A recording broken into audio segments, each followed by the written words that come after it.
Hello, everyone. I have a very big update for everybody today regarding Spaceforce and what's ahead of us in terms of the elections of 2024 and how that's linked into what they're telling me about the new military worldwide peace plan. So I'll just start with my questions as usual, and I hope that you really enjoy everything that's been channeled for us today. So the first thing I wanted to know was, will President Trump be part of the 2024 election? And they said no. They said that President Trump will be the face of a new military setup, which is currently on track for America around 2026 to 2027. And I said to them, what is meant by the new military setup?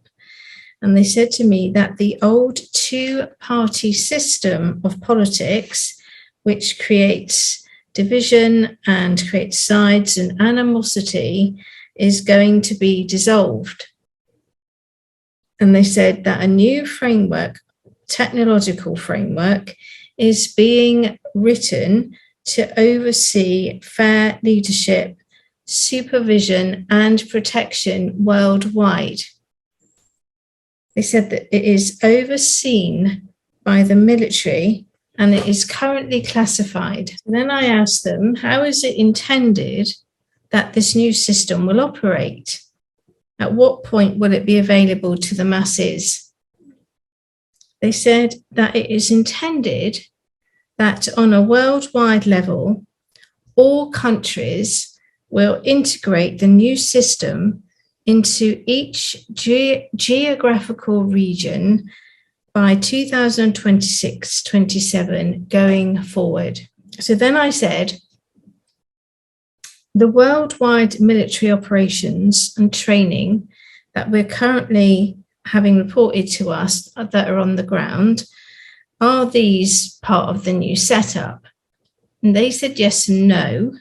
They said that the worldwide military operations on a strategic Space Force level is for the new setup of 26-27 going forward. But the military operations and training of personnel on the ground are just normal military training operations. Then I said to them, so the new setup will be run by Spaceforce and all of its counterparts and subdivisions worldwide? And they said yes. And I said, what level of development and integration are we at currently? And they said it is currently operational, albeit in a beta, in approximately 80% of the worldwide military strategic teams. And I said, military strategic teams, are these the counterparts to Space Force in the USA? And they said, yes, they are. I said, at the military strategic levels of Space Force, it would appear that on a worldwide level, everyone is working towards a worldwide operating peace plan. And they said, yes, this is correct. So if you've been following me on my locals.com channel, you'll see that I've been putting up lots of news about how different countries are signing in to Space Force, including Portugal, Japan, and the UK, are just some of the most recent ones that I've put on my feed at locals.com. So then I said, so in real terms, is a war on the ground going to be necessary between any countries or continents? And they said, it is not anticipated that there is a need for war in any location going forward under the new worldwide military peace plan. And I said, is this a white hat military plan? And they said, yes. And they said that any dark players are being tracked and removed on an ongoing basis. and all information about citizens, their locations, their operations, their intentions is now already on the superior military quantum web and infrastructure. And I said, is this infrastructure what you've been calling Web 5, Web 7? Well, that's the label they've given to me. And they said, yes, in some cases, Web 5.7 is multi-layered and it has different versions. So, for example, they're saying there's also a version 9.11, 13.15, and 17, and that each layer is designed to tackle different emerging threats with key personnel. And I said, key personnel. And they said, the Web 5.7 software can detect anomalies within the parameters of how military personnel are operating. So I said, is it an AI system? And they said, partly. And I said, when you say that it can detect anomalies within the parameters of military personnel, do you mean all military personnel? And they said, no, it can detect anomalies in the behavior of the operators and programmers within the currently classified Web 5, Web 7 setup. And I said, what would an anomaly look like under the current conditions? And they said it would be where an operator was trying to reprogram outside of current protocols, which will ensure the safety to the citizens. So I said to them, so are you saying that the strategic military operations, which are currently classified, can detect if an operator, programmer, or a guardian is trying to program the system outside of the peace treaty protocols? And they said, yes, that is correct. Then I said, what is the role of the military guardians in this currently classified area of military strategic planning and operations? And they said to me that the military guardians are a step below this classified strategic military plan and operation at the moment. So then I said, so who has access to the strategic military plan worldwide? And they said to me that there are 6 commander-in-chiefs worldwide who currently know about these operations, but none of them know the classified content of the others outside of their own region. And they said that only a handful of people worldwide know the full strategic and operational goals of the military going forward. And I said, is Donald Trump one of those people? And they said, yes. Although again, for his own safety, they said that certain details are kept under lock and key and on a need-to-know basis. But they said that Donald J. Trump most definitely has the biggest, albeit broadest overview of the worldwide military strategic plan. I said, is Spaceforce all about fighting war, or is it about maintaining peace? So is it in an offensive or a defensive position in terms of its strategic planning? And they said to me that most of Spaceforce is set up in a defensive strategic role, but some specialized operations, they said, within Spaceforce will run the offensive operation strategies. So then if you look at the diagram that I'm now going to put up for you, you'll be able to see the Delta wing of the Space Operations Command. And you'll see there are quite a number of them. and they fall within the space warfighting architecture. And I wanted to know, because I was drawn to this diagram, especially the delta arms, I wanted to know, are the delta forces on this diagram within this hierarchy, are they defensive or offensive? And they said both. And I said, what does this mean exactly? They said it means that they are both active and proactive in strategic planning regarding how operations will run within Spaceforce in order to maintain a worldwide peace plan. And I said, what is the difference between offensive and defensive in military terms?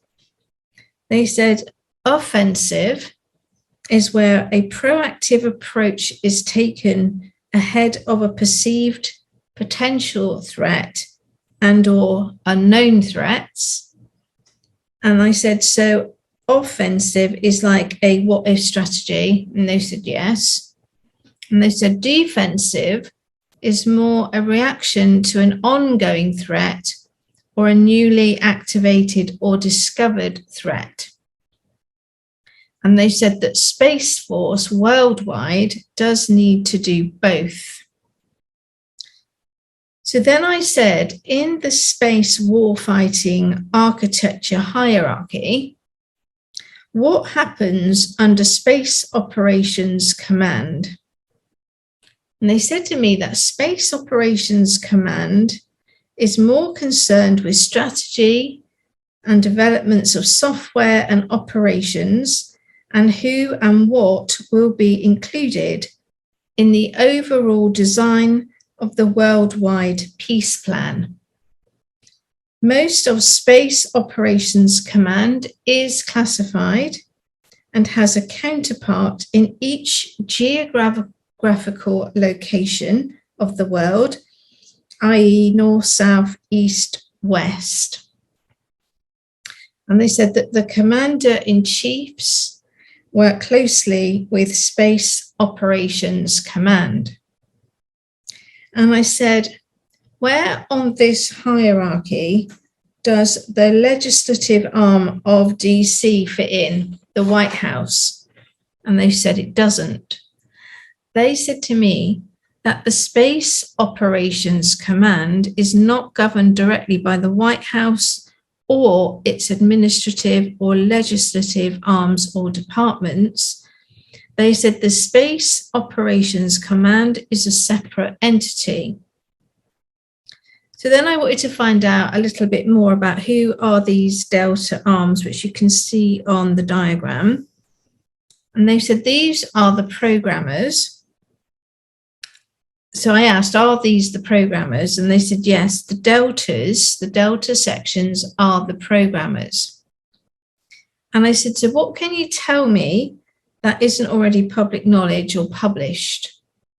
They said the strategy of the military, the leaders and the commanders-in-chief of the Northeast, Southwest regions of the world is to proactively establish protocols to enable a worldwide technological system of programming to prevent wars and keep all countries in a state of freedom for its citizens. They said that there appears to be slow progress to the day-to-day citizen, as these infrastructures and programs are to the greatest extent still being tested, and the whole system is being assembled so that it remains hack-proof. So that it remains hack-proof. They said on the ground, political parties will become obsolete as this new decentralized system of managing decisions, infrastructure, money, education, and healthcare is rolled out. They said to keep the streets safe during this handover, Everything has to appear to be business as usual on the ground. So they're saying that elections and bureaucracy will continue to run the same, at least on the surface levels, until the military are completely happy that the new system can run on a relatively standalone basis. And I said, standalone? How can it run on a relatively standalone basis? And they said to me that the intention is for this worldwide program to be implemented with the same rules of engagement and interaction all over. And this requires that all countries abide by the precepts without deviating from the practices and principles to keep it all running smoothly and efficiently on the ground. It is already running in the background with teams of specialized personnel trying to hack into it to test its capabilities. So then I asked, what are the actual capabilities of the Delta arms of the Space Operations Command? They said the Delta arm is the operations part of the Strategic Spaceforce division that is highly classified. They said that Delta is deliberately broken down into components so that not one department has the overall strategy, that they only know their one piece. And I said, but isn't on a need-to-know basis like the normal practice within the military strategy and operations anyway? And they said yes and no. They said in regard to Delta strategy and operations, they are still being designed and are changing hourly. They said in other sectors of the military, protocols are already ratified and documented as procedural protocols. But Delta is not yet documented or ratified. It is a developing area of the military with many unknowns. So procedural protocols are not exactly ratified or in place in the traditional sense. They said that technology, AI, and the knowledge about cybersecurity is an ever-evolving situation, always changing, growing, and needing immediate decision-making. No referring back to the Law of War manual, as this is an outdated protocol in the cyberspace environment. All procedures, rules, protocols are literally being designed as each event unfolds. And I said, what sort of events?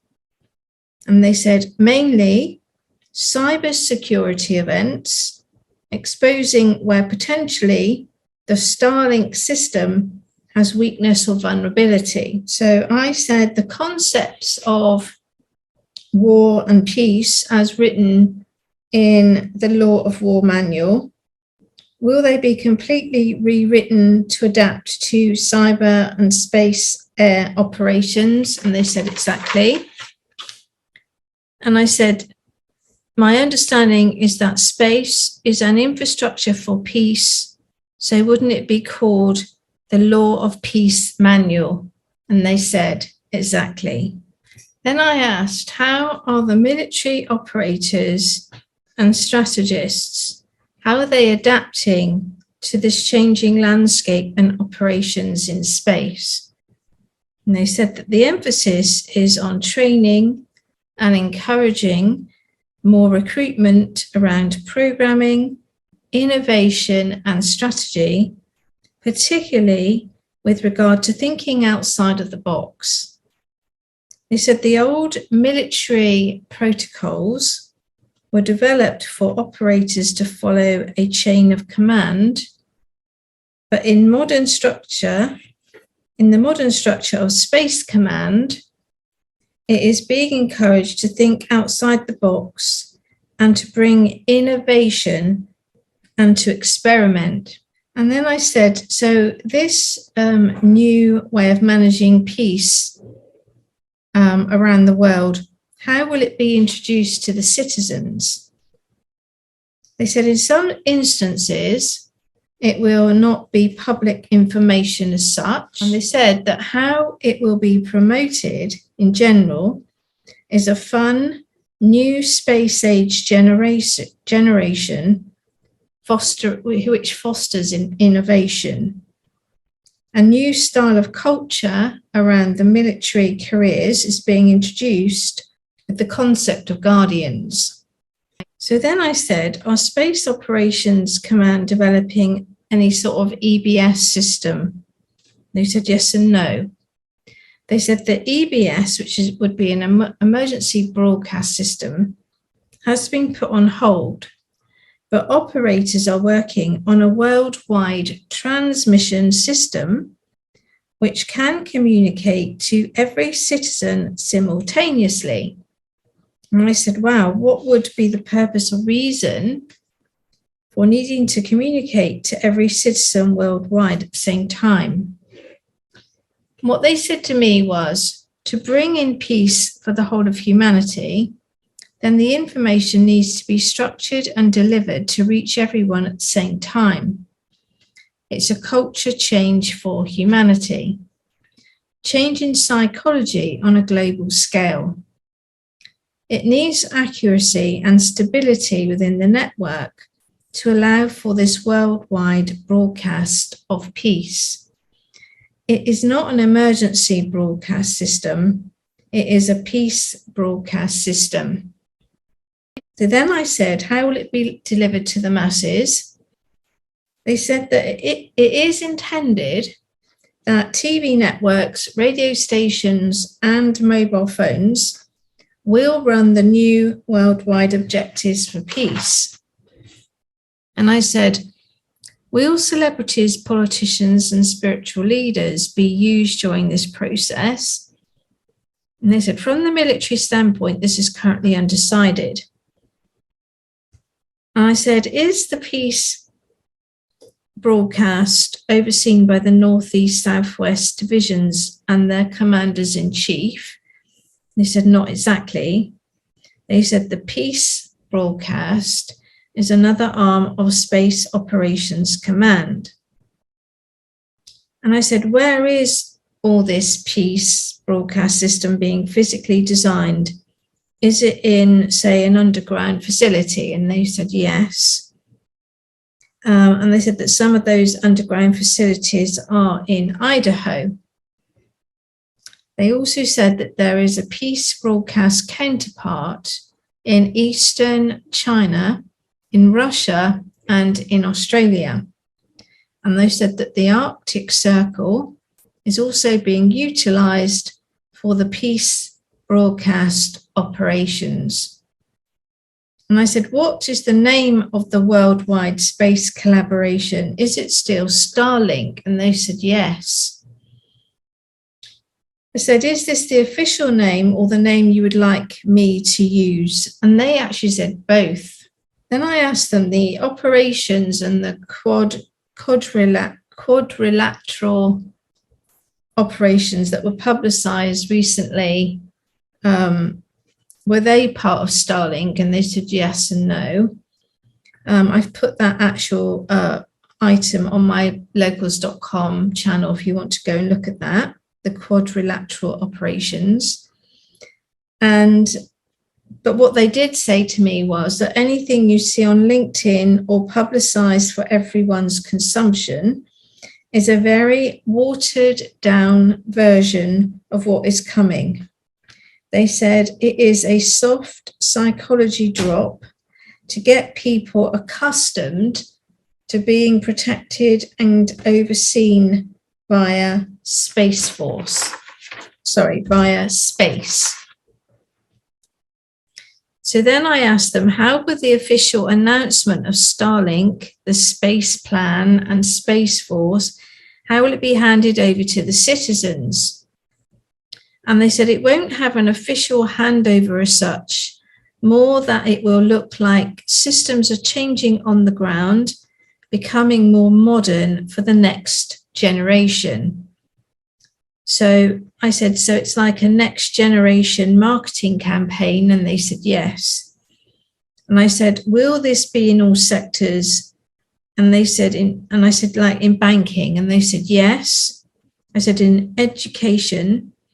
They said, in the tech side of education, yes.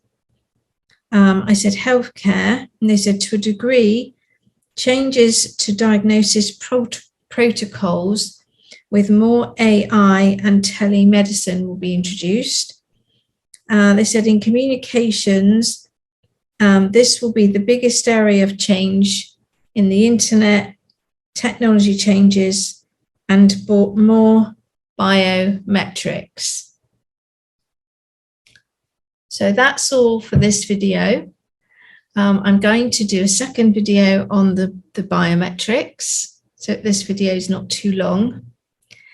And as I said, if you study the diagram around Space Operations Command and the Delta wings, then you'll be able to see how everything's starting to fit together from the Space Force's position of trying to create a worldwide peace plan alongside our counterparts in other countries. So I hope you found this video very interesting today, and I'll see you next time. Bye for now. Hello everyone, this is part 2 of my military is the only way and Space Operations Command video. And we left off with them telling us that in the future we're going to have communications with more biometrics. And so I just wanted to go in a bit deeper and find out firstly about the biometrics. And so I asked them, first of all, what is a biometric? And they said to me that a biometric is a personal piece of a person's biology which is used for data analysis and identification. So an example of a biometric could be fingerprints, the retina of your eye, blood like DNA, saliva, and possibly even, say, a brainwave. And I said brainwaves, and they said that each person has a unique way of thinking and feeling, which produces a unique consciousness ID. And I said, how is this analysed or recorded? And how is this data regarding brain waves currently being gathered? This consciousness ID. And they said it's being gathered through speech patterns on, say, Alexa, for example, and also how you use the keyboard. So like your keyboard techniques, something called haptics. They also said that through experiments in labs and testing how brainwaves respond to different scenarios. And I said, so who is doing the brain cognitive and consciousness research to gather this data on our personal biometrics? And they said, mainly, this is being gathered through the AI in our technology and in the cloud. And I said, who is collecting or analysing the data after that? And they said to me that many private organisations have been contracted to work with the military to establish consciousness biometrics. And I said, are they succeeding? And they said, very much so, that it is already running on beta in the military classified locations in the northeast, south and west. And I said, so this isn't just going on like in America. And they said, no, that worldwide counterparts are trying to piece everything together. And I said, are these white hat counterparts? And they said, yes. And are they military white hat counterparts? And they said, yes, along with contracted, highly vetted private organizations. So then I said, are people like Google involved? And they said, no. And I said, Facebook? They said, no. I said, what about Meta? And they said, yes. So I said, so isn't like Meta part of Facebook? And they said, no, Meta is a different arm to Facebook. Meta is only concerned with virtual reality and AI. And I said, are there other white hat organizations working alongside the military and Spaceforce? And they said, yes. I said, is the UN working alongside them? They said, actually, no. Is NATO? They said, yes. And they also said others like the quadrilateral counterparts, which, as I said, there's a document on mylocals.com about how other counterparts are signing in. Then I said, is there a white hat council been set up to work alongside the military and Space Force? And they said, not exactly, but there is a military council currently operating the beta testing of all quantum systems and future military protocols and documentation. They said it is highly classified, a highly classified sector under Semper Supra structure. And I said, what is the Semper Supra? Which you can see that it's actually listed on the hierarchy there. They said it's the motto for Spaceforce, basically meaning everyone under one umbrella. And I said, is it a protective umbrella? And they said, yes. And I said, how will Trump be seen to the masses once all this new setup is revealed to everyone? And they said, most people will not see how any of this is connected to Trump. And I said, so when will this new system become apparent, to the masses, this new Space Force system? They said, in the foreground, an ongoing campaign to show generational progress, change, and advancement will be promoted. And in the background, the highly classified system is currently on beta. They said it is anticipated that it will start to roll out to the masses in 2026-27, and it will be seen as new and exciting advance. It will be seen as new exciting advancements in tech as far as the public are concerned. And I said, once it starts to roll out officially to the masses, will it be fast or slow? And they said, in some industries like banking, it will go fast. And they said, but in technology and AI and biometrics, it will move more slowly. And this is to allow for safety and protocol updates. They said much personal data will be used. So it has to be a very safe tech environment to hold this level of personal data, which will create your new biometric ID, your unique ID, which cannot be hacked, and it has your DNA biometric attached. I said, where is the DNA biometric coming from and how is it being captured? And they said it would have been captured through your blood, your dental records, and your hospital records.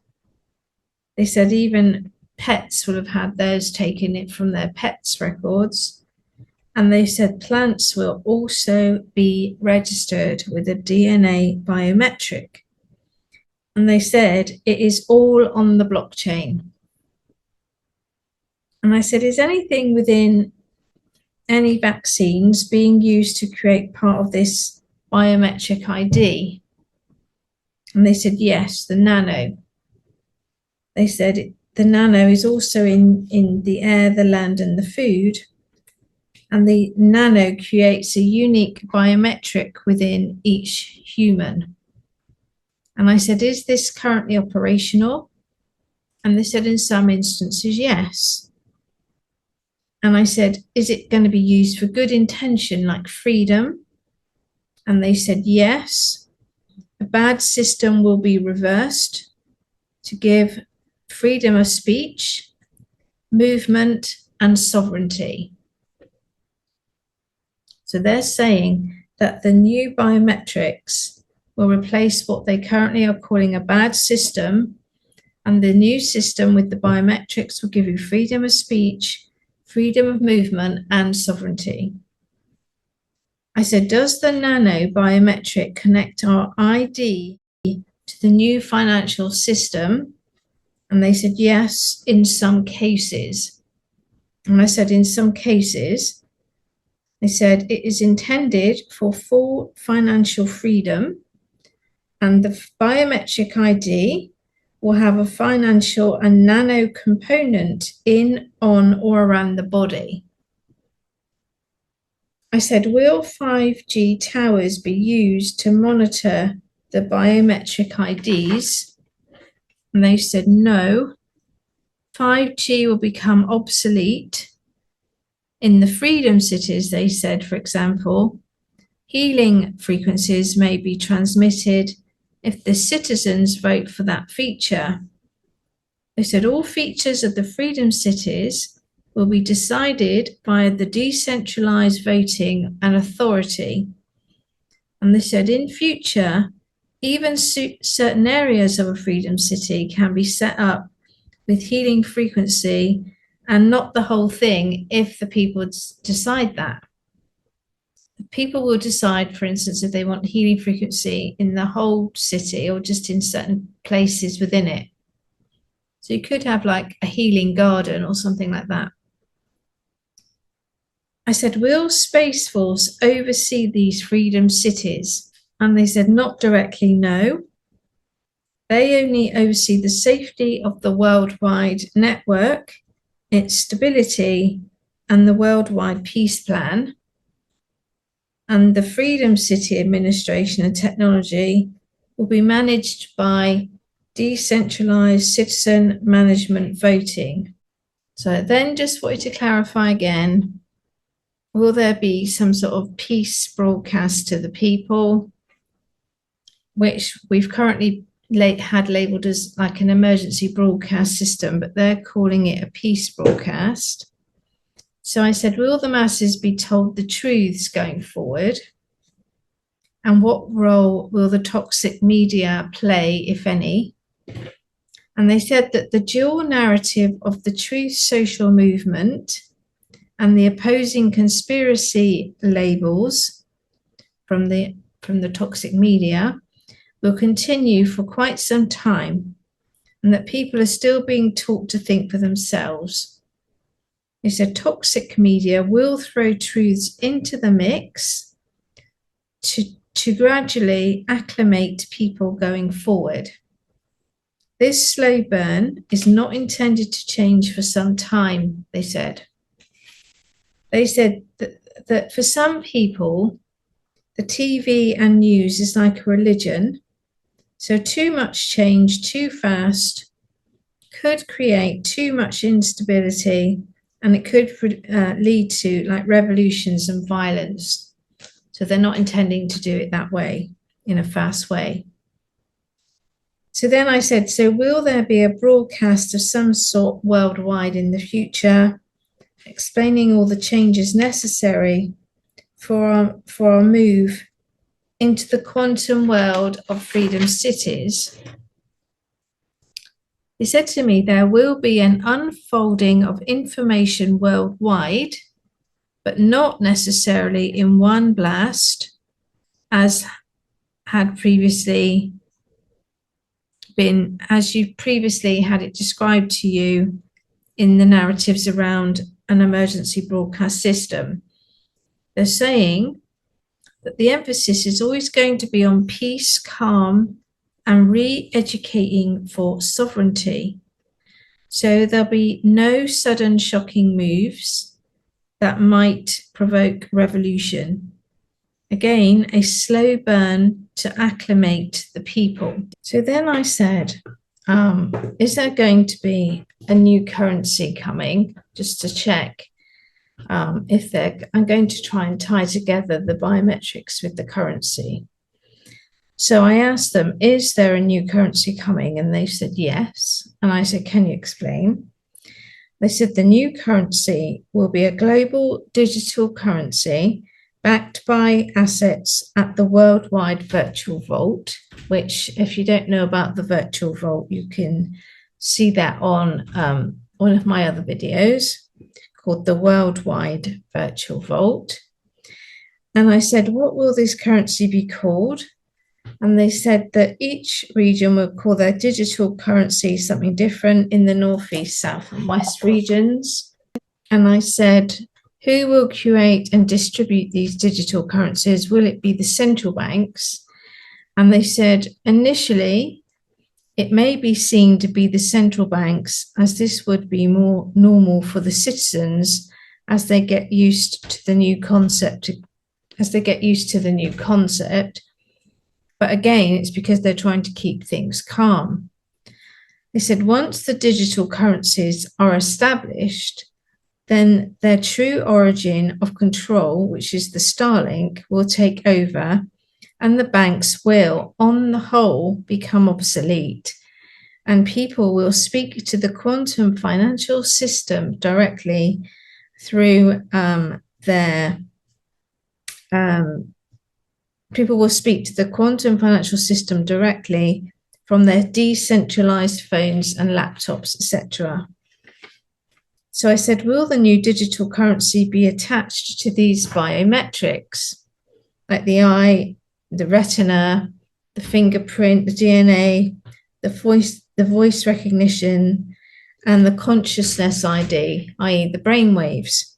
And they said all of the above. So then I asked them, to what extent is the biometric system already set up and running? And they said it has been running on beta for many years, but until recently, we didn't have the quantum computing capacity to make a generational switch. Then I said, when will this biometric currency and other biometric facilities start to be introduced to the masses? They said it is already started in most areas, but will be normal as time progresses. Freedom cities will run entirely on biometrics, including voice recognition, brainwaves, and facial recognition, for example. Biometrics are multi-layered, creating a unique ID for each citizen. It will not be based on one biometric, but on a combination of many. I said, is the technology available now to run these freedom cities with these biometrics? They said it is currently being put together and it's highly classified in most instances. I said, who is coordinating the research and development of the biometric IDs? They said to me that many private specialist organizations have been contracted by governments to look at how this technology can be used safely in all walks of life worldwide. I said, but governments in their current format, will they will become obsolete, right? And they said, yes, hence the reason for biometrics, so that the day-to-day functions can run smoothly and safely without the need for, all these layers of government. And this will change the face of policing as well, they said.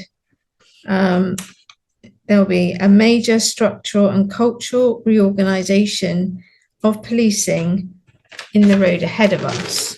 They said the concept of policing will look very different as technology steps in most cases. They said this is about 10 years out in the current in the current estimates, and policing will be one of the last concepts to be seen to radically change. I said, will the new generation of military guardians oversee the policing duties going forward? They said, in some respects, policing in the future will be overseen by the new generation of military guardians. They said, guardians are being trained to run operations from space-based technology. And this is how the freedom cities and future development of civilization is soon to be headed at this current time. They said it's a new concept designed to create a worldwide peace plan. Then I said, what are the pros and cons of a currency linked to a DNA biometric? They said the pros are that you'll have safe, clean transactions, no black money or illegal trading like trafficking. You'll have non-dangerous criminals who could still be functional in society whilst working out their sentences, for example. They said the DNA biometric adds another layer of security to each of our personal, unique quantum IDs, creating more safety. If one layer was compromised through a cyber attack, it wouldn't affect the whole biometric ID. The downside is that it may be seen by society as invasive, and it will require cultural retraining to move fully into this digital quantum biometric system. So I hope you found that information about the quantum biometrics and the biometric ID linking into the financial system. I hope you found that interesting. It looks like the whole thing is going to run via the space with various layers of Spaceforce and space technology overseeing our safety and biometrics in the future. So I hope you found that interesting about the biometrics that are intended to be brought in the future, which will run with the military structures and will allow us to operate within what they're calling freedom cities, giving us freedoms of speech, movement, and sovereignty. Thank you for listening.